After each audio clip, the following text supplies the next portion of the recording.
Welcome to this episode where I'm going to bring together two things that I absolutely adore. The first one is equestrianism and horses and riding. And the second one, and this is an absolute all-time love of my life, and that is chocolate. So before I get going, I just want to thank a couple of people for their 5-star reviews. And the first one's Nancy, and the second one is Saddlefitter7. So Nancy and Saddlefitter7, if you email me, my email's in the description box, or if you're listening on a podcast platform that doesn't have a description box, then it's info@tracycolenlp.com. And then you're welcome to join us on the workshop on the 10th of July, where I'm going to lead you through a selection of techniques to enhance your mindset and gain better confidence, the same way that I would do with my private clients. Anyone else who would like to join us, simply write me a 5-star review. Email me, because I don't get notifications to be told that you've reviewed. Email me at info@tracycolenlp.com. Tell me you've done it, and then you're in. We will record on July the 10th on Zoom. Actually, we may not record. It depends how many people turn up. If everyone turns up, then I won't record. But if a few people can't make it, I'll record it. But it's only going out to the people who are exclusively invited by writing those 5-star reviews. So now back to today's topic, which is all about chocolate. Now, this is scientifically backed, and I'll drop a link to the papers in the description box. It's a way of riding smarter, staying calmer, learning tests and courses faster, and it's all to do with dark chocolate. So various studies have come out of Loma Linda University about dark chocolate and about how it gives your brain a fabulous boost. So let's dig into the details. So we're talking here about chocolate, dark chocolate with 70% or more cacao. So if you're a milk chocolate lover or a white chocolate lover, then you might have to convert, because this 70% plus chocolate actually can enhance brain function. And it's not to do with the sugar rush. Initially, the researchers thought it was to do with getting the glucose to your brain, but actually it doesn't seem to be that way. It seems to be a direct effect of the cacao itself. So what they did was they gave the volunteers 48 grams of dark chocolate. So if you think about one of those kind of slim envelope size bars, they're about 100 grams. So it's about half of one of those bars. And then they put all the electrodes on their scalp. They did an EEG, so the electroencephalogram, which measures brainwaves. And they found this measurable, significant increase in something called gamma brainwaves. Gamma brainwaves are the ones that are being used when we are very focused. So we're really focused on a task. We're hyper concentrated. We're in it. We're in that zone. We've reached that peak performance zone, if you like, in our brain. So whatever you're doing, it's done with that finely tuned focus. So these are quite fast brainwaves. They're quite high frequency, and they're associated with learning, memory, and neuroplasticity as well. So neuroplasticity means that you're making new associations, new neural networks. You're improving your brain power, basically. Now, let's just have a quick reflection on different brainwaves so you can put it into context. Everyday brainwaves, when you're just going about normal activity, are called beta waves. They're a little bit slower. A little bit slower still are the alpha waves, which are relaxation waves. So you're not kind of zonked out or anything like that. You're in a very light relaxation, a light meditation, maybe a very light hypnosis. Under that, you've got theta waves, which are deeper still, and that would be a deeper meditation, a deeper hypnosis. It's just before we go to sleep kind of thing. Sleep, even slower waves still, very deep. So top of the shop, we've got the gamma waves. And what was interesting was that the volunteers ate the chocolate and then the gamma waves were measured, and even 30 minutes after they ate the chocolate, the gamma waves were still very active and very evident. So what I found even more kind of exciting was that the gamma waves were still very evident and persisted for over an hour, up to 2 hours even. So if we think about it from a riding perspective, then if you think about your ability to memorize a dressage test in the moment, or a jump course, or maybe even a showing routine that you want to memorize, obviously it depends on our brain's ability to process and retain that information when we're under pressure as well. And this study highlights the fact that something as simple as, they say, even a quarter of one of those bars, about 28 grams, might just give your brain the boost it needs during preparation. So when you are trying to learn something, it could also be that you're learning in that you're training yourself, or you're having a lesson, or you're training the horse.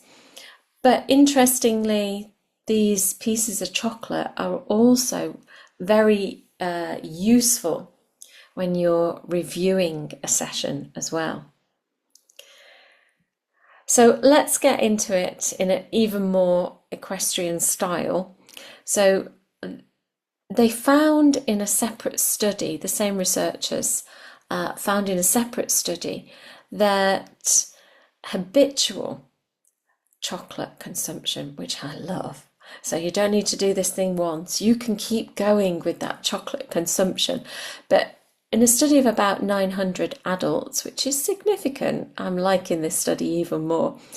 So we've got habitual chocolate consumption led to cognitive performance, increased cognitive performance. And those people who regularly consume chocolate scored higher on tasks related to visual and spatial memory. So trying to remember a course or a dressage test or a showing show or anything like that. But also they scored higher on tasks that involved working memory, scanning and tracking. That'd be good for hacking, wouldn't it? And trail riding, and abstract reasoning. So in short, chocolate seems to support all the skills that we need for learning and spatial awareness, two things that every rider uses when they are teaching themselves, having a lesson, prepping for a test, walking a jumping course, or even adjusting to a new venue. You are still learning the venue, if you like. Okay, the layout of the school or the arena is pretty much the same, but you're getting used to the environment as well. So regular, moderate, I'm not going to say what moderate is, but moderate intake of very high quality dark chocolate may support our brains in doing the very complex mental gymnastics that equestrian sports really do demand. So let's have a think about how you would put it into practice. So before you start to memorize your dressage test, before you start doing your course or having your lesson, you eat only a small amount of chocolate. I'm not sure if this is dose dependent. In other words, you get a bigger boost the more you eat.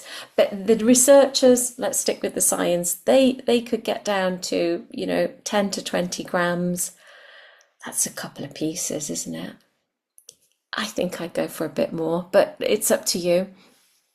You can eat that roughly 30 minutes beforehand. And then the gamma waves will be really kicking in. You can then, if you want to do, you can then pair that chocolate consumption, maybe with doing something like visualization as part of your prep process.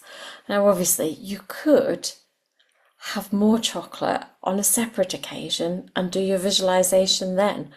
But obviously, if you want to make sure that your sugar isn't too high, you could make use of that initial piece of chocolate, because when you do that, when you want to visualize and you sit down and you close your eyes and you mentally ride through your test or your course or your lesson or whatever it is, you're not just rehearsing, you're really training your brain to retain the sequence, the feel, the contact, everything about it, even the timing.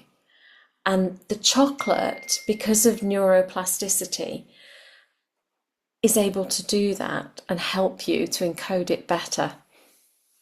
The same as if you were to review a video of yourself after your ride, do the same. Eat a square of dark chocolate, watch the footage with intention, and then reflect. Because the flavonoids this time will help you to focus your attention and can lead to even deeper learning. So here's another reason why chocolate is so relevant for equestrians. Riding, especially in competition or high pressure riding or anything where you're putting yourself under some kind of stress, if we like, stress can shut down parts of the brain responsible for higher thinking and reasoning and memory, all those things that we could actually do with whilst we're riding or competing. And that's where dark chocolate's anti-inflammatory and mood boosting effects also come in. So the cacao contains the flavonoids, and these are chemicals that we know to reduce stress and inflammation, and they also support the activation of genes that are related to the immune response and to brain signaling. So in kind of everyday terms, it means that eating chocolate helps your body and brain handle stress better.